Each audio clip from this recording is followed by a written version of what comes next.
секогаш сме реагирале на туги лоши идеи и предлози. Така се носеле повеќето закони во нашето општество, за жал.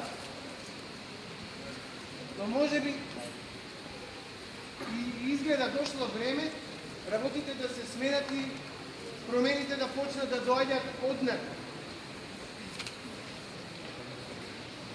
Затоа овој пленум е конструктивна и прогресивна работа.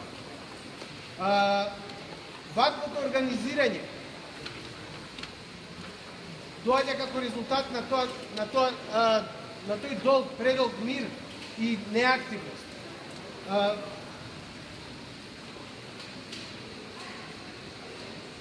Значи, ние сме секогаш сме зборувале дека има проблеми во високото образование и дека ни се нужни, и тоа никој не го спори. Но изгледа сега е време ние самите да ги согледуваме тие проблеми и ние да бидеме креатори на политики, односно на закони. Ние да издействуваме преку неформално собирање промени преку своите декани, преку институциите и ние да им нудиме на сите идни, сегашни идни власти, како да се дојде до некаква промена. Ваквата неформална комуникација и ваквото неформално собирање не е сплеткарство. Не смееме да живееме во едно параноично бунило дека некоја ваква средба е сплеткарење и заговор за не знам што.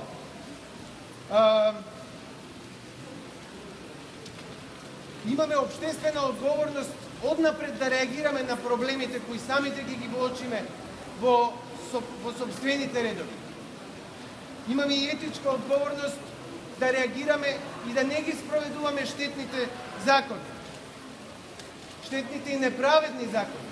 Затоа што и сегрегацијските закони во САД биле закони. Затоа се организираме вака. Вакви одлуки потекнаа спонтано на неколку наставнички совети, колку што научно-наставни совети, колку што знам.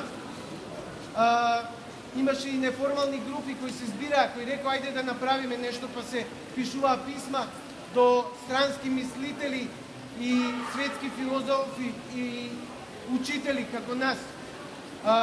Некои овенчани, а некои во подем. Се добија писма со поддршка подпишани од над 100 видни интелектуалци, мислители и учители. Тие се веќе јавно достапни. Една група состави писмо и до собранието за кое застанаа над 100 имиња, со име и презиме се подпиша, еве тој број се зголемува. Овде денеска веројатно нема ништо конкретно да се реши, меѓутоа веќе е воспоставена таа не сплеткарска, туку конструктивна меѓусебна комуникација од која понатаму се надевам. И верувам вие се надевате ќе можеме да влијаеме однатре за последни формални процедури, да можеме ние да бидеме двигатели на промени во образованието кои се нужни, неопходни, но не на ваков неук и штур и агресивен и да не користам многу емотивни придавки, никаков начин.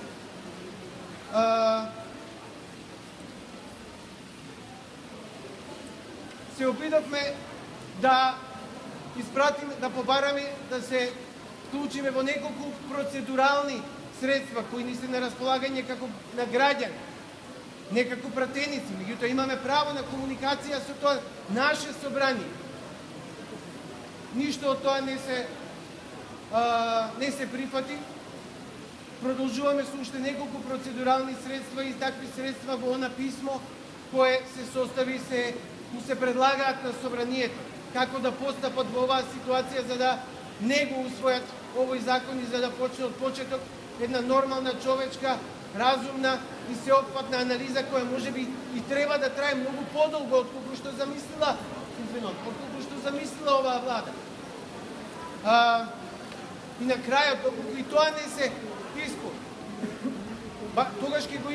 тогаш ќе го имаме легитимитетот дека сме се обидале со сите правни и со сите процедурални средства да промениме нешто.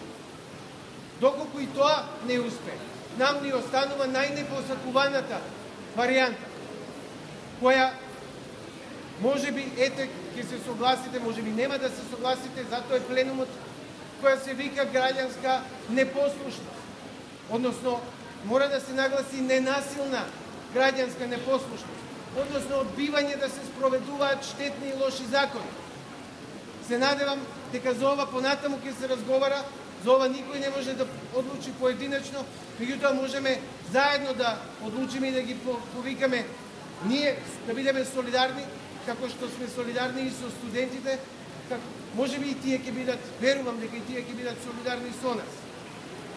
На такви методи на граѓанска непослушност применувале многумина овенчани великани, да не ги споменувам по име за да не излеземе престремежливи во споредби.